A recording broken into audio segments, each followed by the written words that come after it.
Luke 9:23. പിന്നെ അവൻ എല്ലാവരോടും പറഞ്ഞത്, എന്നെ അനുഗമിപ്പാൻ ഒരുത്തൻ ഇച്ഛിച്ചാൽ അവൻ തന്നെത്താൻ നിഷേധിച്ച് നാൾതോറും തന്റെ ക്രൂശ് എടുത്തും കൊണ്ട് എന്നെ അനുഗമിക്കട്ടെ. നാൾതോറും ക്രൂശ് എടുക്കണം. അപ്പോൾ ക്രൂശ് ദൈവം നമ്മൾക്ക് അനുവദിച്ചിരിക്കുന്നത് എന്തിനു വേണ്ടിയാണ്? നമ്മുടെ ജഡത്തെ കൺട്രോളിലാക്കുവാൻ. നാം കഴിഞ്ഞ ദിവസം ചിന്തിച്ചു, നമ്മുടെ ജഡം നമ്മിൽ പ്രവർത്തിച്ചാണ് പരിശുദ്ധാത്മാവിൻ്റെ മാർഗത്തിൽ നമ്മൾ എടുത്തുകൊണ്ട് പോകുന്നത്. അപ്പോൾ നമ്മൾക്ക് വരുന്നതായ ക്രൂശാകുന്ന കഷ്ടങ്ങൾ ഓരോരുത്തർക്കുമുണ്ട്. ഭാര്യ ഭർത്താക്കന്മാരൊന്നിച്ച് ആവശ്യമുള്ള ഒരു കുടുംബത്തിലുണ്ട്, മക്കളിൽ കൂടെയുണ്ട്, അയൽവക്കത്തുകാരിൽ കൂടെയുണ്ട്. ആ ക്രൂശെല്ലാം എന്തിനു വേണ്ടിയാണ്?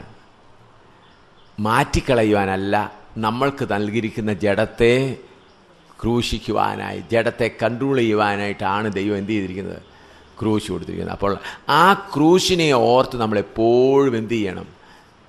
കർത്താവിന് നന്ദിയോടെ സ്തോത്രം ചെയ്യണം. അപ്പോസ്തലനായ പൗലോസ് പറയുന്നു, ജഡത്തിലൊരു ശൂലം കൊടുത്തിരുന്നു, 2-3 പ്രാവശ്യം പറഞ്ഞ് മാറ്റിക്കളയണം. പിന്നെ കർത്താവ് പറഞ്ഞു, എൻ്റെ കൃപ നിനക്ക് മതി. അപ്പോൾ നമ്മൾക്ക് വരുന്നതായ പ്രയാസങ്ങൾ ഫാമിലി പ്രോബ്ലംസ് ആയിരിക്കാം, ഫിനാൻഷ്യൽ കുടുംബപരമായ പ്രശ്നങ്ങളായിരിക്കാം, പണപരമായിട്ടുള്ള പ്രശ്നങ്ങളായിരിക്കാം, രോഗങ്ങളായിരിക്കാം, അല്ലെങ്കിൽ മക്കളുടെ കാര്യത്തിലായിരിക്കാം. ആ ക്രൂശിനെ എപ്പോഴും നമ്മുടെ ജഡത്തിൻ്റെ മേൽ വെച്ച് അമർത്തി വയ്ക്കണം. അപ്പോൾ നമ്മുടെ ജഡം എന്താവും? കുറച്ചെന്ന് അമങ്ങിയിരിക്കും. എന്നാൽ മാത്രമേ അതിനെ കൺട്രോൾ ചെയ്യുവാൻ കഴിയുള്ളൂ. അപ്പോൾ നമ്മൾക്ക് വരുന്ന കഷ്ടങ്ങൾ എല്ലാം ക്രൂശ്, ഓരോരുത്തർ അവരുടെ ക്രൂശ് ഏതാണെന്ന് കണ്ടുപിടിക്കണം. ക്രൂശ് എടുത്ത് വെച്ചതിന് ശേഷമേ, ക്രൂശ് തോളയിൽ വെച്ചതിന് ശേഷമേ ഗോൽഗോഥായിലേക്കുള്ള ദർശനം ലഭിക്കുകയുള്ളൂ. ഇന്ന് പലരും ക്രൂശ് എടുത്ത് തോളയിൽ വെച്ചിട്ട് പിന്നെയും എവിടെ? പട്ടണത്തിലാണ് നടക്കുന്നത്. സഹോദര, ക്രൂശ് എടുത്ത് തോളയിൽ വെച്ചാൽ പിന്നെ പോകേണ്ടത് എങ്ങോട്ടാ? ഗോൽഗോഥായിൽ. ഇപ്പോൾ നമ്മൾക്ക് ഭാരം തോന്നുന്നത് എന്തുകൊണ്ടാണെന്നറിയാമോ? ക്രൂശ് എടുത്ത് വെച്ചിട്ട് പാളയത്തിന് പുറത്ത് ക്രൂശ് വെച്ചിട്ടുള്ളവരുടെ അടുക്കിലേക്കല്ല വരുന്നത്. എങ്ങോട്ടാണ് പോകുന്നത്? ക്രൂശ് ഇല്ലാത്തവരുടെ ചുറ്റും നടക്കുക, ക്രൂശ് എടുക്കാത്തവരുടെ. അപ്പം നോക്കിയാൽ ആ സഹോദരിക്ക് ക്രൂശില്ല, ഈ സഹോദരിക്ക് ക്രൂശില്ല, ആ സഹോദരിക്ക് ക്രൂശില്ല, അവരെടുക്കുന്നത്. അപ്പം ഞാൻ എന്തിനാണ് ഇതെടുത്തുകൊണ്ട് നടക്കുന്നത്? ഒരു ക്രൂശ് എടുത്തുകൊണ്ട് എവിടോട്ട് ഇറങ്ങണം? പാളയത്തിന് പുറത്തേക്ക്. ഹല്ലേലൂയ. ക്രൂശ് എടുത്ത് തോളെ വെച്ചാൽ പിന്നെ ഗോൽഗോഥ ആയിരിക്കണം ലക്ഷ്യം. എവിടെ ആയിരിക്കണം ലക്ഷ്യം? ഗോൽഗോഥ. ഇന്ന് നമ്മളെന്താ ക്രൂശ് എടുത്ത് കുറച്ച് നേരം ക്രൂശ് എടുത്ത് തോളെ വെച്ചേച്ച് അവരുടെ പ്രയാസം ഇവരുടെ പ്രയാസം എങ്ങനെയെങ്കിലും ക്രൂശ് താത്തു വയ്ക്കാമെന്ന്. അങ്ങനെയല്ല, ഈ ക്രൂശിൽ തന്നെയാണ് നിങ്ങൾ യാഗമാകേണ്ടത്. ഹല്ലേലൂയ. ഈ ക്രൂശിൽ ഈ കഷ്ടതയാകുന്ന അത് തന്നെയാണ് യാഗം. അപ്പോൾ നമ്മുടെ അനുഗ്രഹമാണ്. ഹല്ലേലൂയ. അപ്പോൾ ഇനി കഷ്ടതയെക്കുറിച്ച് കർത്താവിൻ്റെ ഓരോ താമസങ്ങൾ അടുത്ത ആഴ്ച വിഷയം തുടരുമ്പോൾ മനസ്സിലാവും. കഷ്ടങ്ങൾ എന്തിനൊക്കെയാണ്, എങ്ങനെയൊക്കെയാണ് കർത്താവ് അനുവദിച്ചിരിക്കുന്നത്, അതിൻ്റെ അതെങ്ങനെയാണ് അനുഗ്രഹമായിരിക്കുന്നത്. അപ്പോൾ നമ്മുടെ ജഡത്തെ അടക്കി വാഴുവാൻ നാം എന്ത് ചെയ്യണം? ക്രൂശ് എടുത്തേ മതിയാകും. നമ്മൾക്ക് വരുന്ന എല്ലാ പ്രശ്നങ്ങളും അനുഗ്രഹമാണ്. ഹല്ലേലൂയ. എല്ലാ പ്രശ്നങ്ങളും എങ്ങനെ മാറത്തുള്ളൂ? അനുഗ്രഹമായിട്ടേ മാറും. അത് നിങ്ങൾ ചിന്തിച്ചിട്ടുണ്ടോ? എല്ലാ രോഗമായാലും അത് അനുഗ്രഹത്തിനാണ്, പണം നഷ്ടമായാലും അനുഗ്രഹത്തിനാണ്, ആരെങ്കിലും വന്ന് പണം മോഷ്ടിച്ചുകൊണ്ട് പോയാലും അനുഗ്രഹത്തിനാണ്, ആരെങ്കിലും പുരയിടത്തിൽ കയറി തേങ്ങയെല്ലാം പിരിച്ചുകൊണ്ട് പോയാലും അനുഗ്രഹത്തിനാണ്, ആക്സിഡൻറ്റ് വന്നാലും അനുഗ്രഹമാണ്. ഹല്ലേലൂയ. ദൈവ പൈതങ്ങൾക്ക് ഈ ലോകത്തിൽ വരുന്നതെല്ലാം അനുഗ്രഹം തന്നേച്ചേ പോകുന്നു. എന്നാൽ ഈ സമ്പത്തുകളും മറ്റുള്ളതൊക്കെ വന്നാൽ എന്താണ്? കുറച്ചുറക്കിയേച്ച് പോകും. കഷ്ടതയായ പ്രയാസങ്ങൾ എന്ത് വന്നാലും എന്താണ്? അപ്പോൾ അനുഗ്രഹത്തിൻ്റെ പ്രസംഗം എങ്ങനെ ആയിരിക്കണം? ഏതാണ് വാസ്തവത്തിലുള്ള അനുഗ്രഹത്തിൻ്റെ പ്രസംഗം? വാസ്തവത്തിലുള്ള അഭിവൃദ്ധിയുടെ പ്രസംഗം ഏതാണ്? നമ്മളെ ആത്മാവിൽ നടത്തേണ്ടതാണ്.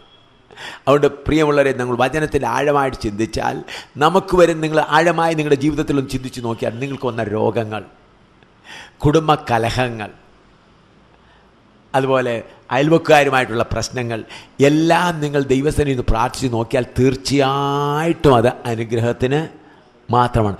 നമ്മുടെ ബലഹീനതകൾ കണ്ടുപിടിക്കുവാൻ നമുക്കിടയാകും, നമ്മുടെ കുറവുകൾ കണ്ടുപിടിക്കുവാനിടയാകും, നമ്മുടെ ജഡത്തിൻ്റെ സ്വഭാവം കണ്ടുപിടിക്കുവാനിടയാകും. അപ്പോൾ അയൽവക്കത്തുകാരനെതിരായിട്ട് തീർന്നെങ്കിൽ മാത്രമേ ചിലപ്പം കോപം ഉണ്ടെന്നുള്ളത് മനസ്സിലാകത്തുള്ളൂ, വൈരാഗ്യം ഉണ്ടെന്നുള്ളത് മനസ്സിലായി, കോപമുണ്ട്, വൈരാഗ്യമുണ്ട്, ഇനി നിന്നെ പിടിച്ചിട്ടേ ഉള്ളൂ കാര്യം, നിന്റെ മേൽ ക്രൂശ് വെച്ചിട്ടേ ഉള്ളൂ കാര്യം. അപ്പോൾ നമ്മൾക്ക് വരുന്ന സകല പ്രയാസങ്ങളും എല്ലാ കഷ്ടങ്ങളും നാം ചുമന്നുകൊണ്ട് പോകേണ്ടതിനാണ്.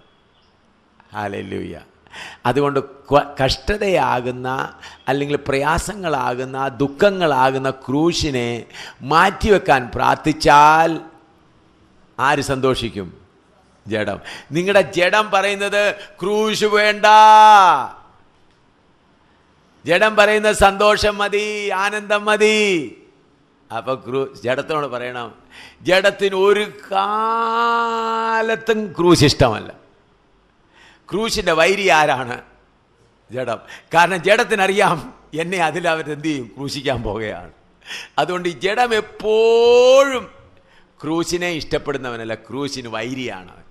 അതുകൊണ്ട് ആ ജഡത്തെ കീഴ്പ്പെടുത്തണമെങ്കിൽ ഹല്ലേലൂയ, ക്രൂശ് വരുമ്പോൾ നിന്റെ സിംഹാസനം വന്നിരിക്കുന്നു, ജഡമേ നിന്റെ സിംഹാസനം വന്നിരിക്കുന്നു, നിനക്ക് വേണ്ടിയതുള്ളൂ വന്നിരിക്കുന്നു എന്ന് പറഞ്ഞ് ഏത് കഷ്ടം വന്നാലും, ഹസ്ബൻഡ് തമ്മിലുള്ള പ്രശ്നങ്ങളായാലും അയൽവക്കത്തുകാർ തമ്മിലുള്ള പ്രശ്നങ്ങൾ, ഏത് പ്രശ്നങ്ങളായാലും അത് ആർക്ക് അനുഗ്രഹമാണ്? നമുക്ക് അനുഗ്രഹമാണ്. ആരുടെ മേലാണ് അത് പോയി വീഴുന്നത്?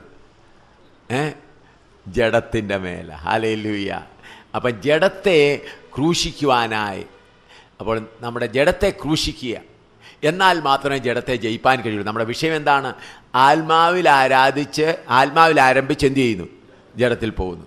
കാരണം ജഡം വളർന്നു. അപ്പോൾ ഈ ജഡത്തെ എന്ത് ചെയ്തേക്കുള്ളൂ? ബ്രേക്ക് ഇട്ട് പിടിച്ചേ ഒക്കെയുള്ളൂ. അപ്പോൾ അതിന് ദൈവം നൽകിയിരിക്കുന്നത്, അതിന് കർത്താവായ യേശു ക്രിസ്തു പറഞ്ഞത് എൻ്റെ നുഖമേറ്റെടുക്കുക. ഇന്നലെ നുഖത്തെക്കുറിച്ച് നമ്മൾ പറഞ്ഞു, ശത്രുക്കളെ സ്നേഹിക്കുന്ന കാര്യം. ആ നുഖം ഏറ്റെടുത്ത് നടക്കുക.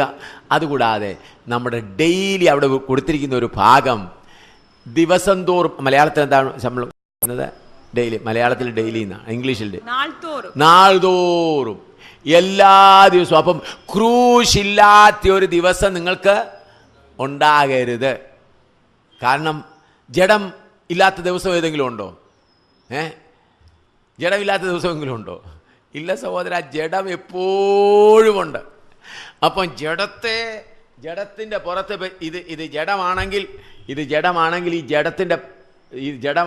ജഡത്തിൻ്റെ പുറത്ത്, അല്ലെങ്കിൽ ഇത് ജഡമാണെന്ന് വിചാരിച്ചു, ഈ ജഡത്തിൻ്റെ പുറത്ത് എപ്പോഴും എന്ത് ഇരിക്കണം? ഈ ക്രൂശ് വെച്ച് അമർത്തി വെക്കണം. ഹല്ലേലൂയ. ഈ ക്രൂശ് വെച്ച് അമർത്തി വെക്കണം, അനങ്ങരുത്. അങ്ങനെ ചെയ്തെങ്കിൽ മാത്രമേ, അല്ലെങ്കിൽ ജഡം വരുന്നതെന്ന് എന്ത് പറയും?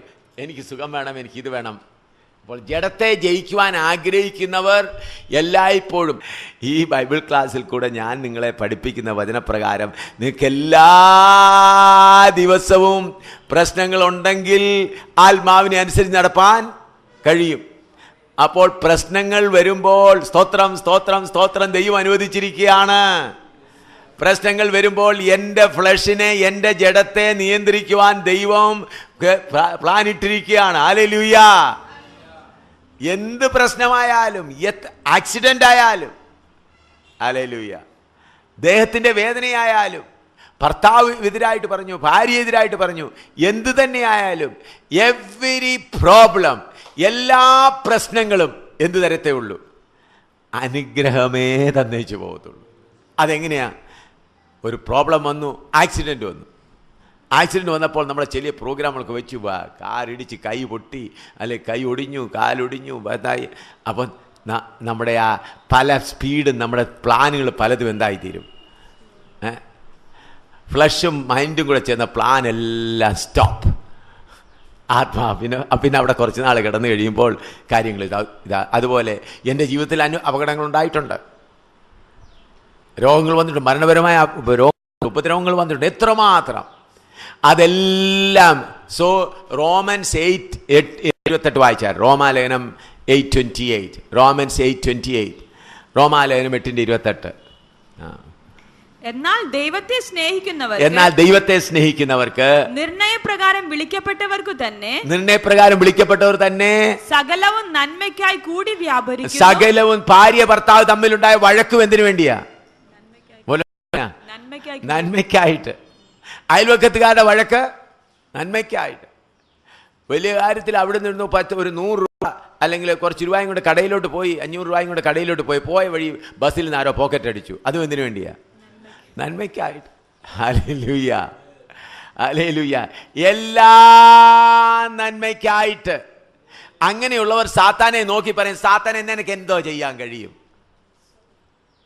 എല്ലാം നന്മയ്ക്കായിട്ടെന്ന് മനസ്സിലാക്കിയവർ സാത്താനെ നോക്കിയിട്ട് പറയും, പാവപ്പെട്ട സാത്താനെ നിനക്ക് എന്ത് ചെയ്യാം? നീ എന്ത് എനിക്ക് ഇതിനോട് ചെയ്താലും അത് എനിക്ക് എന്തായി മാറത്തുള്ളൂ? നന്മയ്ക്കായിട്ട്. നീ എന്നെ തകർക്കാനായിട്ടാണ് നോക്കുന്നത്, പക്ഷേ എനിക്ക് എന്തായി മാറും? അത് നന്മയ്ക്കായിട്ട് മാറും.